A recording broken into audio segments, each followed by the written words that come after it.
First of all, thank you very much for coming here. I would like to welcome Merlene and Stacy. Obviously, Willie's today here, and we are so excited to have him. He was our choice at the draft, and somebody who can really help us to improve our team and do what we try to do, make excitement here in Sacramento with a new arena and the team that's gonna be winning.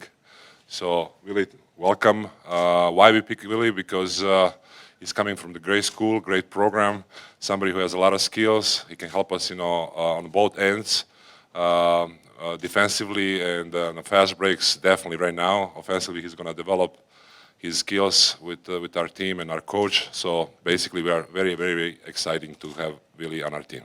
Thank you.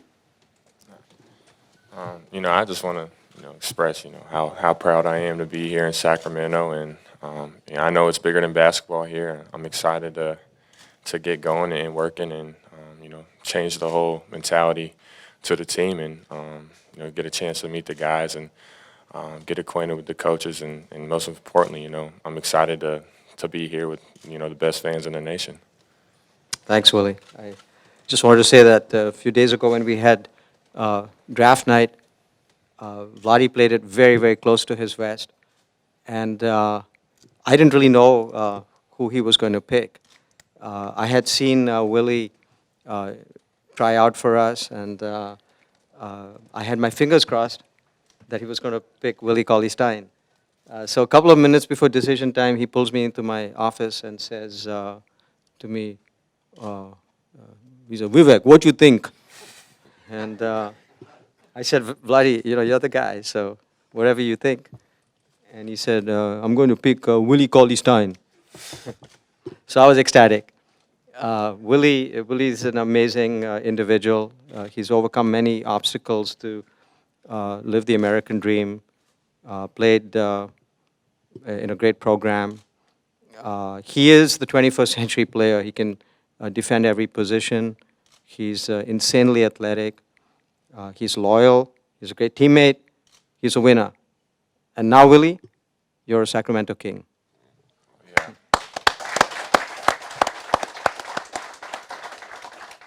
So on behalf of the Sacramento Kings, I would like to welcome Willie Caullie-Stein and his family to Kings Nation. We have the best fans in professional sports, and you're going to love it here. You're going to start playing in Sleep Train Arena, which represents the team's gloried past, and you're then going to lead us into the world's best arena being built right out there, Golden One Center, and we have no doubt that you're going to have many great moments in both places. So, Willie, welcome to Sacramento. No, thank you. This is awesome. Willie, welcome. Curious, fans is something I think all three of you gentlemen mentioned, and I know it's just been a cup of coffee, you're here to work out, but what's your impression of the city of Sacramento, the fan base, and also maybe some similarities with the Rapid fan base back in Kentucky? It's super similar to Kentucky, in a fan base sense. I can already tell, the fans are super passionate, and they're ride or die for us as a team and as an organization. They care about our players, and coming from Kentucky, that's I'm used to that, and I'm glad I fell into a situation like that because it is bigger than basketball, and I really take that to heart. Right here, Willie. Last night, Twitter and Facebook was going off when you stepped off that plane. Were you kind of expecting, fans to meet you at the airport and give you the greeting that they did? And you already know about this is the loudest fans in the NBA. I was not expecting that at all. My man's told me when we was walking off, he was like, "There's gonna be some fans out there waiting." And I was like, thinking, all right, a couple fans, sign some autographs, and then we stepped down the escalator. It's cool because it's like a hill, so you go up the hill and it's kind of anticipation. You go over, and it was just like eruption. I was super speechless. Really heartwarming. It was really cool. Well, yeah, I think from the outside, the perception is because you went to Kentucky and DeMarcus, Kentucky, that there's a relationship between you and DeMarcus. Can you talk about how well you know him, what your relationship is? Have you had any talks with him since Thursday? I actually just got done talking to him. He's super excited to have me on the team, and we've both been talking. I talked to Darren. We're thinking big things here, and we're excited to get it going. Willie, throughout the process, when you you came out here, you worked out for the Kings, and then right before they drafted you, I heard you say that your agent Rich told you it's going to be Sacramento. It's going to be Sacramento. What put Sacramento apart in your mind as a destination for you that you knew that this would be kind of where you were going to go? I just kind of got that feeling when I was here when I was working out. I had a really good workout, and I look good in purple, so that helps. And I just connected with everybody right away. It's just you know. I mean, some kind of energy, some kind of aura brings you here. So I think it was meant to be, and it was definitely God's plan for me to end up here. Willie, how nice is it that you already know a little bit about the offense? You've played in a very similar style, and you kind of know the role you're going to play here in Sacramento. And I mean, the cool thing about it is it's very versatile. So it plays in right in to my hands. I could play multiple positions, so I kind of just fit in wherever I need to be fit into. And being at Kentucky for 3 years, I've played all the positions there, so it's going to be really beneficial for me as a learning curve because I'm not going to have to learn as much. I'm just going to have to learn like the speed of the game and the physical, physical play of the NBA and whatnot. Willie, in this age of basically one and done in college, you touched on the fact 3 years at Kentucky. How do you think that will help you in the transition to the NBA? I'm a little older than what normal kids or young adults that come into the league. 18, 19 years old. I'm about to turn 22.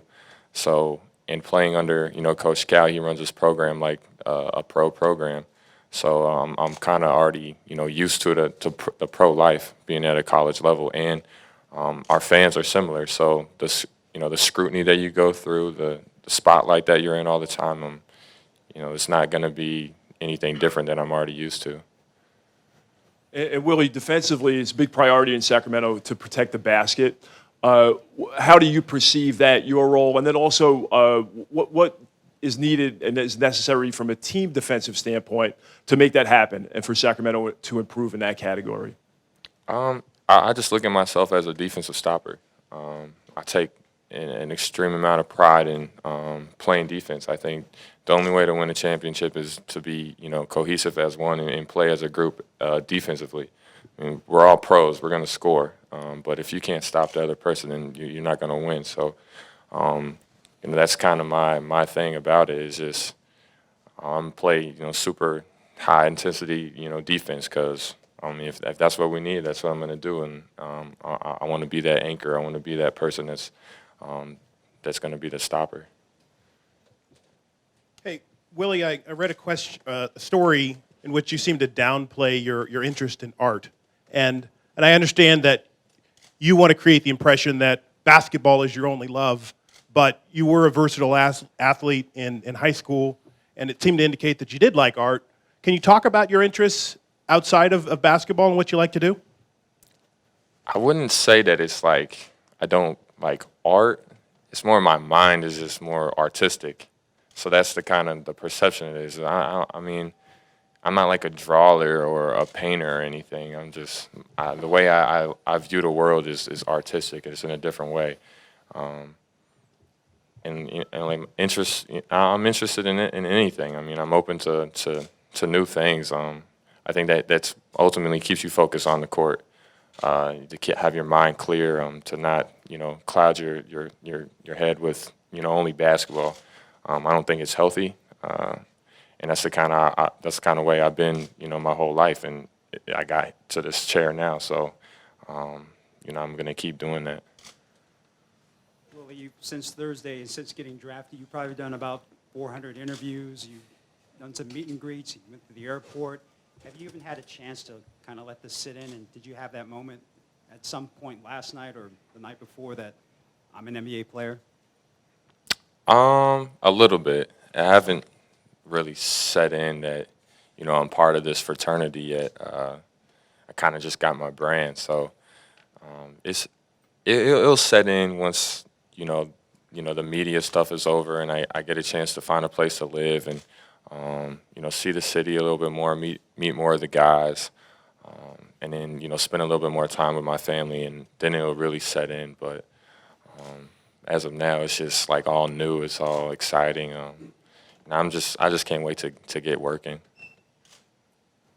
We're all aware that you played multiple sports in high school. However, coming out of Kansas, how you were able to be lured into go? Well, I say that we already know that, but what was your decision?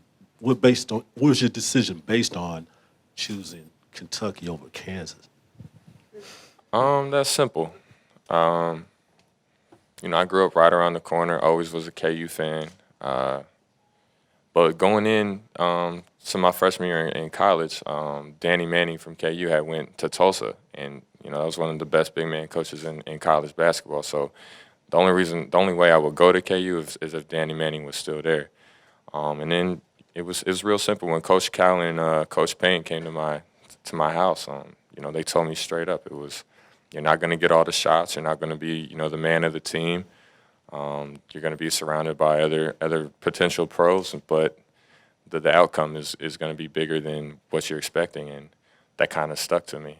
Everybody else was kind of spoon feeding you what you wanted to hear, and they just told me what was real. And Willie, just to follow up on that, does the experience at Kentucky prepare you that way? Because there's a big sacrifice as far as minutes and numbers. So is that something that you can carry over here as a rookie that perhaps really prepared you to be an NBA player better than if you were a big fish in a small pond at another mid-major or at another major school? Absolutely. I mean, the things that we did at Kentucky, I was never on a losing team despite my freshman year, but it still wasn't a losing team. That people would say it was. But the goal and what I admire about Coach Cal is, and it didn't strike me until now that he was teaching us about the league. The league is everybody in the league or on the team is good. I mean, there's nobody that's a bad player. But the good teams are the teams that can come together for a common goal and sacrifice, each other's self-worth for each other. And that's how you win championships. We went 38-1, and not one of us showed everything that we can do. Everybody had a role, but there were some games where I would have 20 and Carr would have 8 or 9. Well, then there's other games where he had 25 and I would have 8 or 9, and it kind of just switches off like that. Once every night, somebody else is going to go off, but as long as everybody's got your back, then you're going to win, and that's what's exciting. That's what rallies you. How long have you had this dream? Can you remember the first time you ever really thought, I want to be an NBA player? Do you remember when that first started, how long back that goes? Probably when, the first time, probably third grade. I'm sitting in class, and, teacher, her name's Miss Ginrich, actually. I still remember that. She asks you, the whole class, what do you want to be when you grow up? And everybody else is saying a doctor or astronaut or, an army man. And I raise my hand. I want to play in the NBA. And everybody kind of snickers and laughs. Like, there's 20 kids in my class. I come from a town of 800 people. You're not going to go to the NBA. Just watch. Like, I'm going to make it. And, events lead me to here. And I'm a Sacramento King now. And it's, greatest time of my life. Willie, when we had a chance to talk to you the other night after you got drafted, asked about the biggest misconception about you, and and you said your passion for the game. How much does that bother you that there are those that think that, and what can you show people differently to erase that from their minds? It doesn't bother me anymore. I'm drafted. Obviously these guys sitting up here seen something in me that the other teams didn't, which is good. That's God's plan, and I don't have to try to prove that I love the game. Like, these guys know that I love the game. These guys know, I'm loyal and I'm going to do anything to turn it around here. And that's the way I think about it. Now it doesn't matter. Now it's just sit back and watch it roll. Well, how do you play with the Marcus to pick up games? How do you see yourself, the two of you, interacting on the court, offensively, defensively? What do you, in your mind, how do you envision that? The sky's the limit on where you can take that. Not even just with me and DeMarcus, Rudy too. Us three on the court at the same time is a very big front court. It's long, very versatile. Y'all know Boogie. He's super versatile. He can step out. I can step out. I'm faster than most big guys. So just the different matchups and the different lineups you can do is going to throw people off. It's gonna create a lot of mismatches. So that's what is going to be super powerful about it. You talked about it a little bit in your previous question, but could you talk a little bit more about your offensive game? A lot of people don't seem to think that you're going to be doing a lot early on offensively. It's hard to say. I might pick it up quicker than what people are expecting, or what I'm expecting. I've been working on it, and then that's all it is just how much time am I going to put in the gym to want to do that, which that's my focus. That's my main thing. You can't teach defense. That's a pride thing. So offense is something that you're going to do every day until eventually you're going to get good at it. It's like anything. It's like when you're a kid and you're reading. The more and more you read, the better and better you're going to get at it. So same way with offense. The more and more I work on it, the better and better I'm going to get at it. And Willie, there were questions about every player in the draft. Can you talk a little bit about your foot and just the status there? There's nothing wrong with my foot. I mean, I can put my chin on the rim and run a 3-1, 3/4, court speed. That's point guard speed. There's nothing wrong with it. I think it's just a lot of politics that go with that. But I went to the best foot doctor in the country, and he looks at it and says, I don't know what people are talking about. There's nothing wrong. Willie, would you mind? I can add it because there was a story before, and I just checked with our doctors, and they told me it's nothing I should worry about it. So I have confidence that everything's going to be all right. So, I mean, the injuries are part of the game, so I don't worry about that. Also, Vladi, what we saw in the gym was Oh. somebody was insanely athletic. One of the fastest, I think the yeah. fastest center ever. One of the fastest in the entire draft class. Exactly. I think his reach. When I you wouldn't like to play against him. Let's put it this way. Well, you were the fastest too, right, Vladi? Yeah, but he's much faster. Yeah. Vlade Beck, you're listening to a 21-year-old kid give some great answers. How much did his personality and sort of his intellect play into your decision to make? Well, I got first congratulate his mom, smart kid. Good job.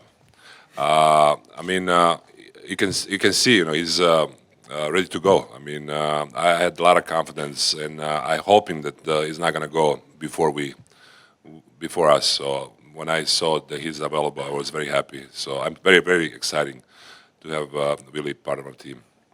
He's our future. The other night, I know we were throwing a lot of numbers, where you were throwing out a lot of numbers about what you want to wear on your uniform. It came down to 00. So how did that happen? Fate. Fate, I don't know. I wanted to change it. If I was going to come back for my senior year, I wanted it to be 0, 0, 0. So it was kind of stuck in my head. And I don't know, events just kept on leading to it. Like a tweet before the draft, I was just dressed up as like all black, like, Agent 007, James Bond. And I was like, Agent 003. And then I was like, oh, 00. Like that just comes to it. I liked it. And it just so happened to be that it worked out. How much did Will Shields help you out during that process? I know you stayed with him for his time. You're close with his son, and he's a former pro athlete. How did he help you out? Just a cookie cutter of the American dream of how to, coming from nothing and then, build an empire and is, about to be in the Hall of Fame in August. And so you see the way he works in the community. You see the way you know, people look up to him in Kansas City, and like you can only hope that you can do that somewhere. And the way that they live is so simple, but they have no worries. And you know, it's not about, you know, how much money you have or the things you can do. It's just about, you know, how many lives you can impact and how many things you can change in the world to make it a better place. And that's my whole motive. That's all. You know, it's bigger than basketball. It really is. Well, we have a guy who loves art so much, and we have his jersey up in the rafters. So this is another art guy. So Chris Webber, yeah. just keep working hard. You'll be fine. Yeah, exactly.